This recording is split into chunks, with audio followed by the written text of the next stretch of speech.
मुख्यमंत्री देवेंद्र फडणवीस के दक्षिण पश्चिम विधानसभा क्षेत्र के साथ साथ विदर्भ के 7 अन्य विधानसभा क्षेत्रों में चुनाव प्रक्रिया पर आपत्ति जताई है। सोमवार को चुनाव नतीजे आने को 45 दिन होंगे, जो कि आज चुनाव याचिका दायर करने का आखिरी दिन है। तो क्या और याचिकाएं स्वीकार की जाएंगी? याचिका में चुनाव प्रक्रिया से जुड़े नियमों का पालन न करना, वोटिंग प्रतिशत में बढ़ोतरी, फर्जी वोटिंग, वोटर लिस्ट में छेड़छाड़ और ईवीएम में छेड़छाड़ समेत 25 मुद्दे दिए गए हैं। वहीं याचिका में दोबारा कराने की मांग की गई है। यशोमती ठाकुर ने यह भी आरोप लगाया कि चुनाव के संबंध में याचिका दायर करते समय सीएम कार्यालय से हस्तक्षेप किया गया था। इस याचिकाकर्ताओं में प्रफुल्ल गुर्दे पाटिल, यशोमती ठाकुर, राजेंद्र शिंदे, सुभाष धोटे, शेखर शिंदे, संतोष सिंह रावत, बल्लारपूर, गिरीश पांडे। इलेक्शन प्रोसेसवर जनतेचा आणि आमचा पण विश्वास उठतो आहे आणि त्या अनुषंगाने इलेक्शन प्रोसेस अजून ट्रान्सपरंट झाली पाहिजे। ठीक आहे, एखादं इलेक्शन माणूस हरू शकतो, पण अशा प्रकारे जे जनतेच्या मनात आहे ते इलेक्शनमध्ये ते रिफ्लेक्ट झालं नाही आणि म्हणून संभ्रमित वातावरण आहे सगळीकडे। या ठिकाणी आमची मागणी आहे की इलेक्शन प्रोसेस अजून ट्रान्सपरंट झाली पाहिजे।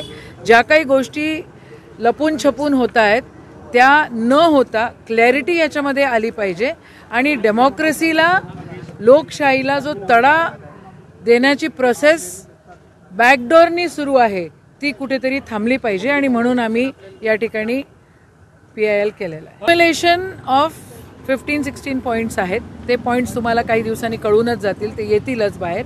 आजच सगळं कशाला विचारताय? आम्ही आता आतमध्ये होतो तर आम्हाला भरपूर त्रास त्या ठिकाणी दिलेला आहे। रजिस्ट्रेशन झाल्यानंतर सुद्धा झेरॉक्स कॉपीवर पण सह्या पाहिजे, म्हणजे आम्हाला काय कधी पण आम्ही काय वकील नाही आहोत आणि आम्हाला काय समजत नाही अशा प्रकारे लगेच CM ऑफिसमधनं, DCM ऑफिसमधनं इन्क्वायरी सुरू झालेली आहे। ही कोणची पद्धत आली?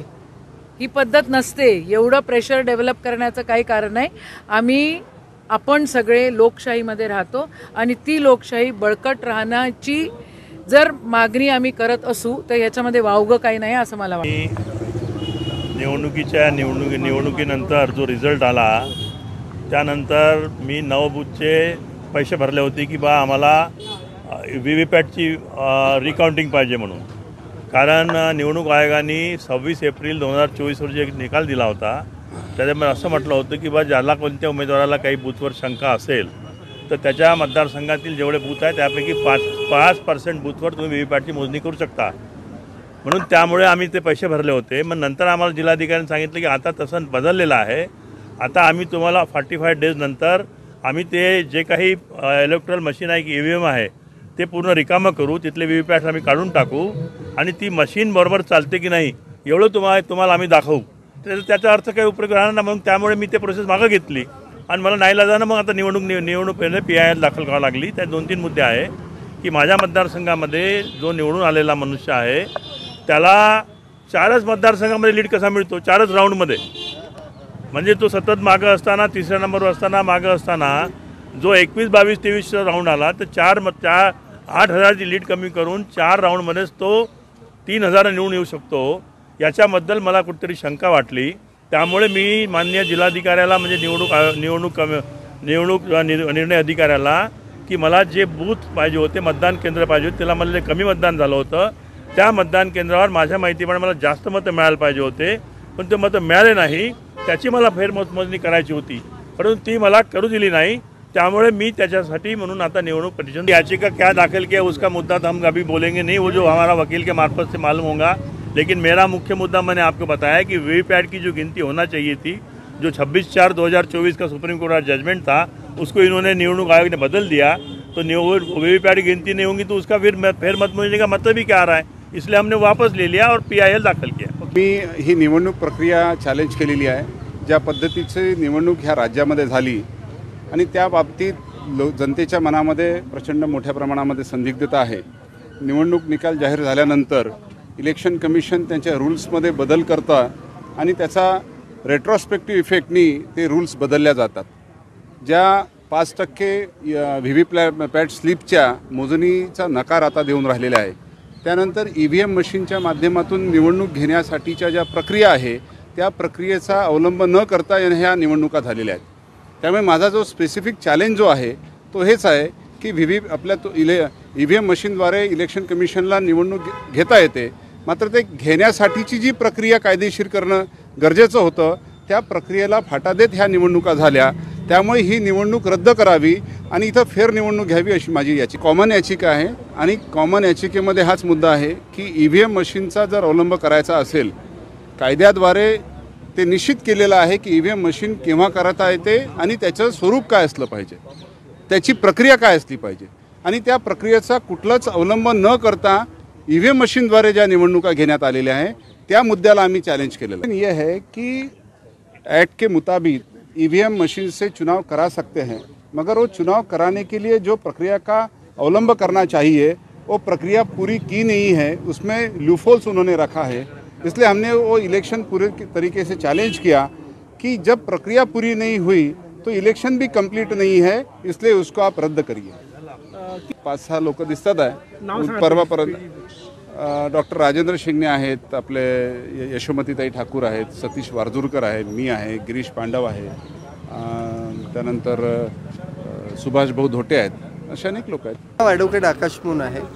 आज इथे आम्ही सगळे जमलेलो आहोत, त्याचं कारण हे आहे की उच्च न्यायालयामध्ये आज जी हल्लीच जी महाराष्ट्राची विधानसभा निवडणूक झाली त्यामध्ये अनेक जे उमेदवार होते, काँग्रेसचे, राष्ट्रवादी काँग्रेसचे, महाविकास आघाडीचे, त्या उमेदवारांनी आज इथे इलेक्शन म्हणजे निवडणूक याचिका दाखल केलेली आहे। सदर याचिकेमध्ये महत्त्वाचा मुद्दा जो दाखल केले जो आहे तो महत्त्वाचा मुद्दा हा आहे की सदर इलेक्शन पिटिशन ह्या दाखल करतावेळी आणि दाखल करण्याच्या आधीसुद्धा रिप्रेझेंटेशन दिलं होतं सगळ्या उमेदवारांनी की आम्हाला जे इलेक्शन झाले त्या संदर्भातला सगळा डाटा आणि इलेक्ट्रॉनिक जो काही एव्हिडन्स असेल तो द्यावा, तो दिला गेलेला नाही। दुसरं म्हणजे पिटिशनमध्ये हे नमूद केलेलं आहे की कोणतीही जर आपल्याला EVM मशीन वापरायची असेल कोणत्याही कॉन्स्टिट्युन्सीमध्ये तर ती EVM मशीन वापरण्याच्या आधी त्याचे कारणं जे आहेत ते निवडणूक आयोगाला स्पष्ट करावे लागतात आणि त्याच्यानंतरच EVM मशीन ही वापरली जाऊ शकते। पण अशा पद्धतीचं कोणतंही नोटिफिकेशन किंवा कोणतेही कारण हे निवडणूक आयोगाने दिलं नाही आणि त्याच्यामुळं ज्या पद्धतीनं निकाल आले संपूर्ण निवडणुकीमध्ये ते निकाल अकालनीय होते। त्या निकालांवर लोकांचाही विश्वास बसलेला दिसत नाही आणि जी सगळे विनिंग कॅन्डिडेट्स होती ती अचानकपणे हारणं आणि जी जिंकू न शकणारी कॅन्डिडेट होती त्यांचा अचानक विजय होणं, ह्यामुळं कुठेतरी महाविकास आघाडीतली जी नेते मंडळी होती किंवा जे उमेदवार आहेत त्यांना संपूर्ण निवडणुकीच्या प्रक्रियेसंदर्भात शंका आहे आणि त्या शंकेचं निराकरण करण्यासाठी आणि ज्या कॉन्स्टिट्युन्सीजमध्ये जसं बोगस मतदान होणं किंवा त्याचबरोबर वेळेवरच EVM कॉम्पोनंट जे आहेत ते रिप्लेस करणं किंवा अचानक 5 वाजतानंतर 7 ते 8% मतांचं प्रतिशत वाढवून दाखवणं, त्याचबरोबर पेपरमध्ये सुद्धा आलं की अनेक ठिकाणी जेवढे मतं टाकले गेलेत त्याच्यापेक्षा जास्त मतं किंवा कमी मतं रिपोर्ट केले गेलेत, हे सुद्धा लोकमत पेपरमध्ये आलं, इतर न्यूज वाहिन्यांवर सुद्धा हे आलं। ते ही सगळे मुद्दे सुद्धा ह्या पिटिशनमध्ये टाकण्यात आलेले आहेत आणि ह्या पिटिशन दाखल करून आम्ही ही मागणी करतोय की ह्या सगळ्या ज्या निवडणुका झाल्यात यांच्या कॉन्स्टिट्युन्सीजमध्ये त्या निवडणुका रद्द कराव्या आणि नव्याने निवडणुका घ्या। सध्या स्थितीमध्ये आज 8 पिटिशनर्स आहेत ज्यांनी पिटिशन दाखल केलेली आहे मुंबई उच्च न्यायालय नागपूर बेंचमध्ये। काही जे पिटिशनर्स आहेत संपूर्ण महाराष्ट्रातनं पिटिशन दाखल होतात आहे, मुंबईला सुद्धा काही पिटिशन दाखल होत आहेत, त्याबरोबर औरंगाबाद खंडपीठ आणि गोवा खंडपीठ तिथे सुद्धा पिटिशन दाखल होऊ शकतात। अशा पद्धतीची संपूर्ण जी आहे प्रक्रिया सध्या सुरू आहे आणि महाविकास आघाडीच्या माध्यमातून आणि काँग्रेसचे जे वरिष्ठ नेते आहेत त्यांनी सुद्धा त्यांच्या उमेदवारांना सूचना केलेल्या आहेत की तुम्ही प्रत्येक ठिकाणी अशा पद्धतीचं पिटिशन टाका आणि इलेक्शन रद्द करण्यासाठीची मागणी तुम्ही उच्च न्यायालयामध्ये करा। NBC न्यूज़ के लिए रेशमा राठौड़ की रिपोर्ट।